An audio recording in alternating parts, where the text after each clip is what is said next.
बोलो नीलेश, मिले नीलेश।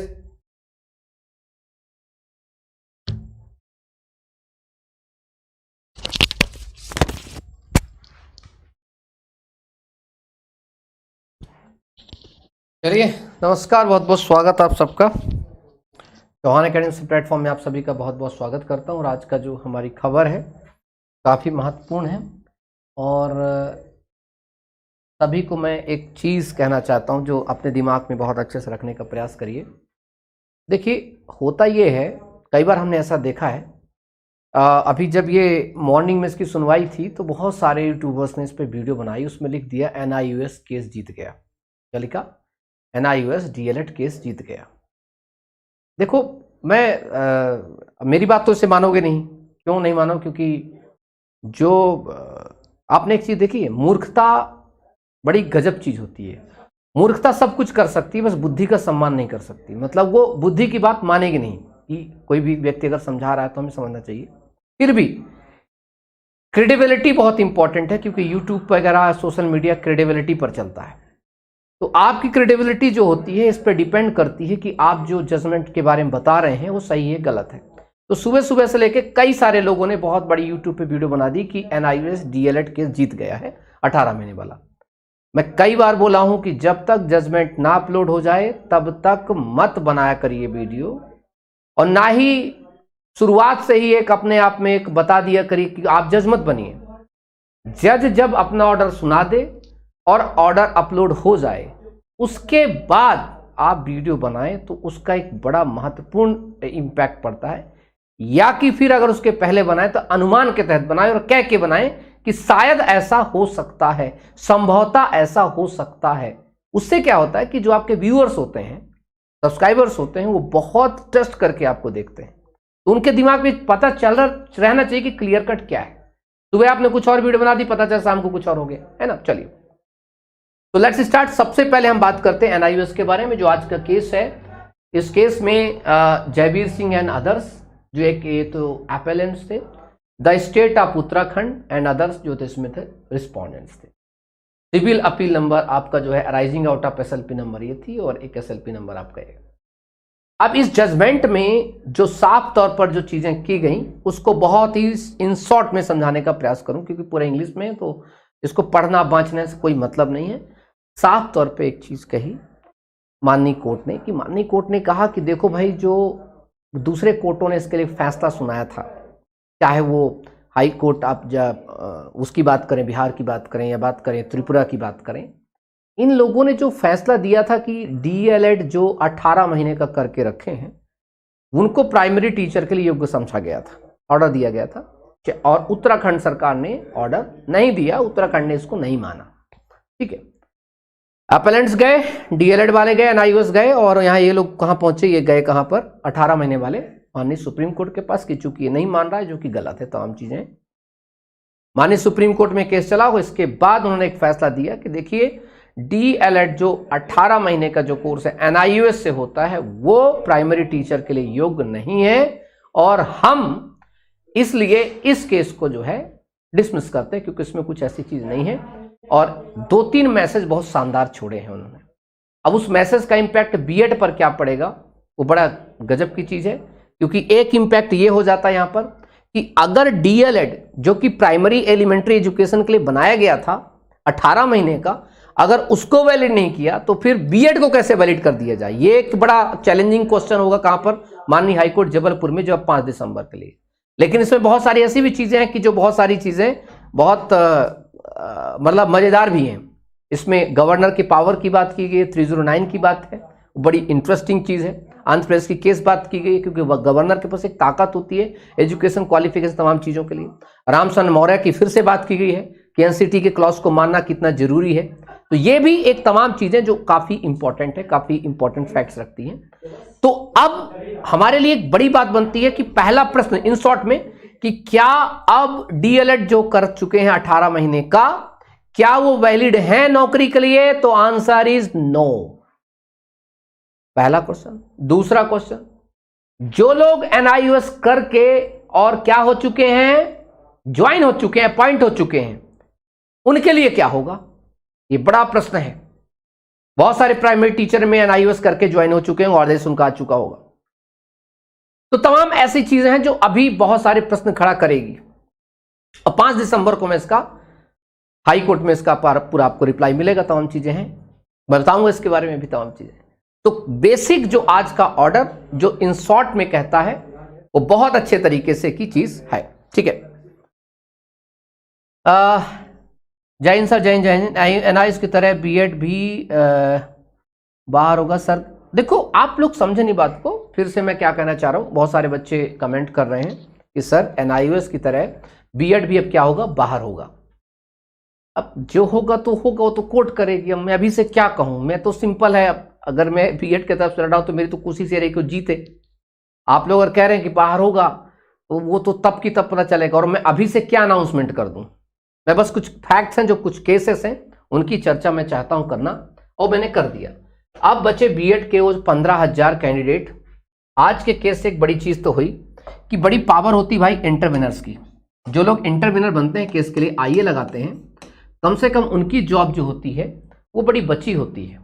मैं एक केस पढ़ रहा था, उस केस में कहा है कि जो लोग इंटरविनर बनते हैं, जो कोर्ट की शरण में आते हैं, अगर मान लो बीएड वालों को जॉब से भगाया जाता है, कहा जाता है भाई तुम बाहर भरते हो, तो अंत में एक प्रेयर क्लॉज है जो कहता है, कोर्ट की कानून में कहता है, लॉ में है, कि जो कोर्ट की शरण लेता है कम से कम कोर्ट उसे बख्शती है, कोर्ट उसे अपने सेफ जोन। याद करिए उत्तर प्रदेश में से हुआ था। तो ये 15,000 10,000 जो बीएड धारी जो जॉब कर चुके रहे हैं, ज्वाइन कर चुके, आप अपनी संघर्ष समिति से मिलो, बात करो, इंटरविनर बनो कम से कम। क्योंकि कानून में एक चीज लिखी है कि कानून उनके अधिकारों की रक्षा करता है जो अपने अधिकारों की रक्षा के लिए सजग है, जो खुद मतलब राइट्स उसको लिए ज्यादा इंपॉर्टेंट दिए जाते हैं, जो अपने कानून जानता है। जो सो रहा है उसके लिए हम क्या कहें, कुछ नहीं कह सकते। ये लाइन है, आप पढ़िएगा इसको चीजों की। तो ये तमाम चीजें मैं आप सभी से इसलिए कहना चाह रहा हूं क्योंकि आने वाले समय में जितने बीएड जो लोग अभी आप लोग आराम से मस्ती में सो रहे हो, एक ऑर्डर हुआ अगर माननीय हाई कोर्ट से कि मध्य प्रदेश में बीएड को बाहर किया जाए, तो अभी तो 2-4 हजार 5 हजार रुपये खर्च कर रहे हो ना, सीधे सीधे जाएगा केस तुम्हारा सुप्रीम कोर्ट। जाओगे, मुझे पता है, नौकरी बचाने के जाओगे, और फिर जो तुम्हारी हालत खराब होगी, क्योंकि एक बार तुम जॉब से गए, अभी तो तुम्हारा है कि सैलरी चाहे आ रही हो चाहे पर तुम्हारी पर डे की सैलरी लग रही है, और एक बार ऑर्डर आया तुम सैलरी से बाहर गए, तो जब तक माननीय सुप्रीम कोर्ट तुम्हें नहीं वैलिड कर देंगे तब तक के लिए तुम जॉब से रहोगे बाहर। 2 महीना, 4 महीना, 6 महीना, 8 महीना। तो सोचो कि अगर हर महीने एन एवरेज 20,000 रुपये सैलरी मिल रही है और 6 महीने अगर तुम बाहर रहे, 1,20,000 रुपये तुम्हें लॉस सीधे सीधे हो गए इधर, और मानसिक प्रताड़ना हो गई अलग।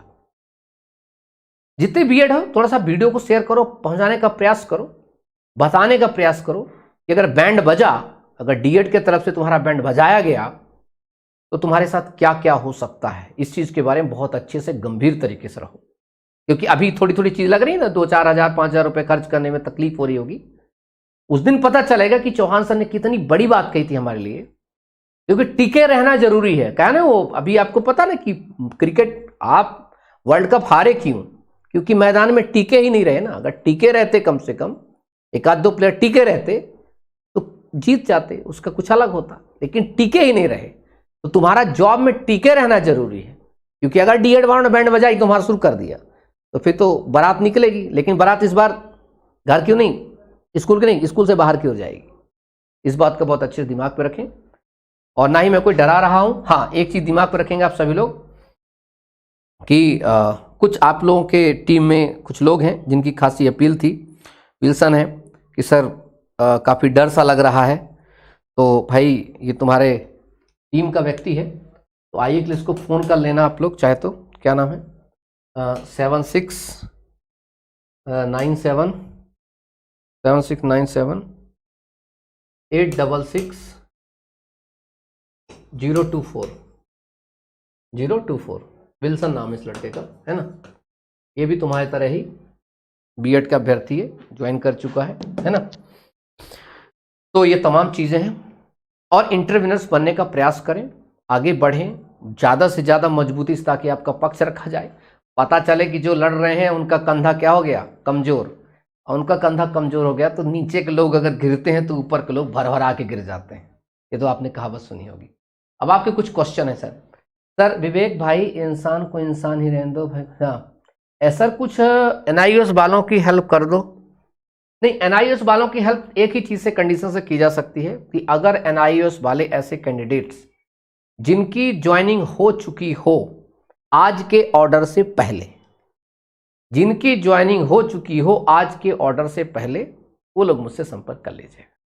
तो कुछ जो आपके लिए बेहतर हो सकता है। देखो मैं तो बचा नहीं सकता जिनकी ज्वाइनिंग होने वाली है, पर एक कोशिश की जा सकती है। कई सारे केस है, क्लॉज हैं कि ज्वाइन किए हुए बच्चे को बचाया जा सकता है। वी कैन, क्योंकि मैं बीएड के लिए भी लड़ रहा हूं, इसी बेस पर लड़ रहा हूं। तो आप लोग जो एनआईओएस वाले बच्चे हैं जो ज्वाइन कर चुके हैं, ठीक है, आज के ऑर्डर से पहले, क्या बोला फिर से सुनिएगा, आज के ऑर्डर से पहले 28/11/2023 के पहले की बात कर रहा हूं, ये जो ज्वाइन कर चुके हैं, तो आप लोग 7827282211, तो कोशिश एक की जा सकती है कि आप लोगों के लिए, कि भगवान जो है आपके जो रोजी रोटी है उसको बचाने में एक मेरी जो अगर मदद होगी तो मैं पूरा करूंगा। कोशिश मेरी यही रहेगी। चलें, तो ये एक बड़ा इंपॉर्टेंट था। अच्छा एक चीज और, तो दूसरी आज हमारे लिए कुछ इंपॉर्टेंट फैक्ट्स क्लियर हो गए हमारे लिए कि एनआईओएस जो डीएलएड था अब वैलिड नहीं रहा, मतलब अब इसको नियुक्ति नहीं मिलेगी। तो जितने लोग भी कर रहे हो प्राइमरी टीचर चवन चीजों के लिए, अब इसको बंद कर देना, ठीक है। जो पैसा डूब गया डूब गया, ठीक है, इस कहानी यहां से खत्म होती है आपकी। दूसरा एक केस बचता है उनका जो ज्वाइन कर चुके हैं, उनके लिए थोड़ा सेफ गार्ड है, क्योंकि इसी ऑर्डर में एक जगह है जहां पर इनको सेव किया है, बताऊंगा कहां पर सेव किया है, ठीक है, वो बताऊंगा बाद में। और अब बचा एमपी में वो बच्चे जिनका बड़ा मैटर चल रहा है, बीएड वर्सेस डीएड, ठीक है, ये बड़ा इंपॉर्टेंट है, ठीक है, इस चीज का ध्यान रखेंगे। 5 दिसंबर को बड़ी खतरनाक कुछ चीजें होने वाली है आपका। सर एमपी में एनआईओएस डीएड की मान्यता है नहीं? नहीं, अगर हो, नहीं मान्यता नहीं है, लेकिन भैया बहुत सारे लोग ज्वाइन कर चुके हैं, आपको पता नहीं है, बहुत सारे लोग एनआईओएस से ही करके अंदर हुए हैं, उनको पता है कि वो लोग कौन है। हमारे पास वो डाटा है ना, उनको पता है वो लोग कौन है, टेंशन मत। चले फिर कोई क्वेश्चन, आप क्वेश्चन पूछ लीजिए, फिर ज्यादा समय नहीं बर्बाद करें, क्योंकि आज का बहुत शॉर्ट वीडियो बनाने में मजा आता है। सर एमपी में है ना सर जैसे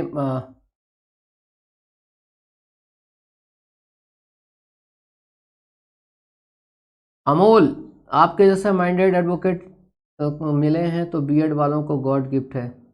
आखिर बीएड वालों ने अपने भाई नाइस डीएड का पीठ में छुरा घोंप दिया। अब अगर डीएड बाहर होगा तो वर्ग 3 में एनआईओएस डीएलएड भी बाहर करवाएंगे।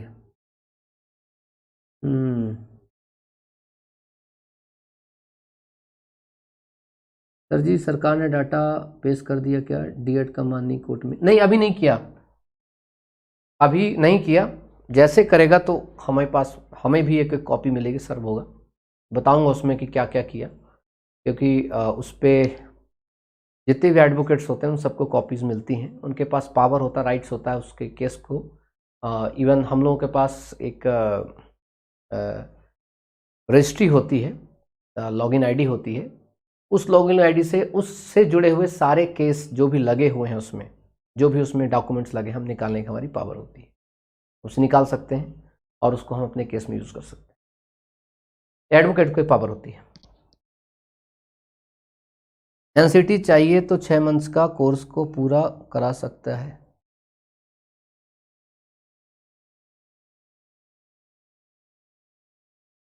सर एमपी में भी बाहर कर दिया ने? हाँ, अब क्या होगा कि ऑल इंडिया, सिर्फ एमपी नहीं,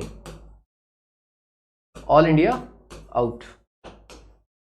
बस ये है, वहां के लोग अगर पिटीशन लगाएंगे, अगर मान लो पहले से चल रही कोई भर्ती है उस पर संज्ञान ले सकते हैं, तमाम चीज कर सकते हैं, ठीक है।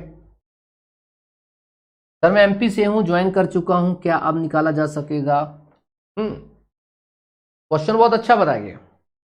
तो जो ज्वाइन कर चुके हो थोड़ा सा मुझे अपना डाटा पेस्ट करना भेजना 7827282211। इसको सेव कर लेना ADBDS चौहान करके, ठीक है।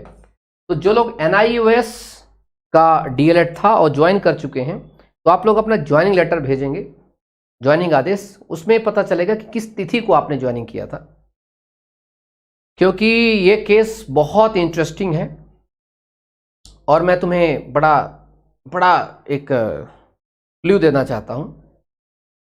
और क्लू ये है कि ये जो डेट होती है, क्रोनोलॉजी होती है, वो बड़ी इंपॉर्टेंट होती है। आप ज्वाइन कर चुके हैं, ठीक है, लेकिन ज्वाइन करने के बाद तय है कि जो नॉर्मल DED वाले लोग हैं अपर केस वो भी फाइल करेंगे, क्योंकि जो BEd ज्वाइन किया था तो उन्होंने केस फाइल किया था। तो आप अगर ज्वाइनिंग है और उनको एक क्लू मिल गया वहां से कि DLED 18 महीने को बाहर कर दिया तो आपके खिलाफ भी केस फाइल करेंगे वो। तो आप अपने तरफ से क्या रख सकते हैं? तो मैं कोशिश कर सकता हूं कि आपको थोड़ा बहुत चीजें नॉलेज होनी चाहिए ताकि आप लोग कम से कम रात भर पीड़ित ना हो। हाँ सर, NCT चाहिए 6 मंथ का। सर शिक्षा नीति के अनुसार क्या सर BEd कोर्स 1 साल का होने लगा है सर? नहीं, अभी तो पहले तो BEd कोर्स 1 साल का ही था, अब जो है 2 साल का किया है। लेकिन अब क्या है, नई शिक्षा नीति में कुछ कोर्सेस को इस प्रकार से मर्ज किए जाने का प्रयास किया जा रहा है कि अगर आप BEd की ओर हुई जा रहे हैं तो उसी से संबंधित कोर्स में घुसेंगे तो आप 1 साल के अंदर जाएंगे। इंटीग्रेटेड कोर्स जिसे कहते हैं, उसकी चर्चा मैं किसी दिन और करूंगा। न्यू एजुकेशन पॉलिसी 2020 के बारे में विल डिस्कस लेटर।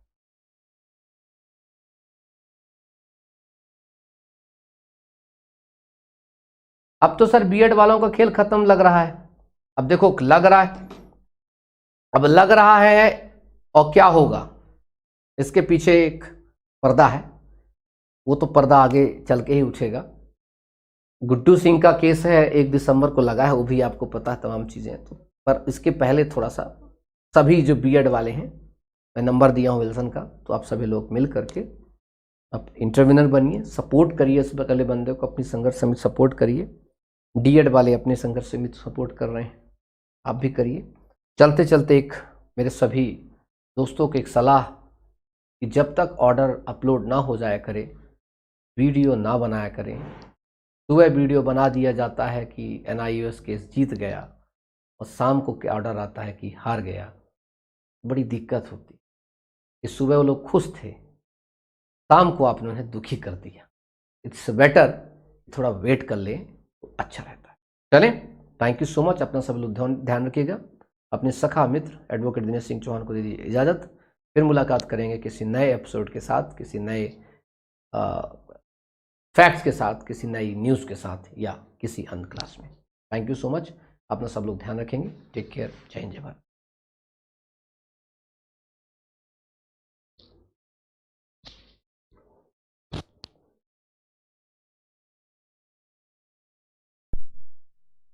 तमाम चीज़ चाहिए तो नंबर सेव है, इसको देख लीजिएगा, ठीक है बेटा।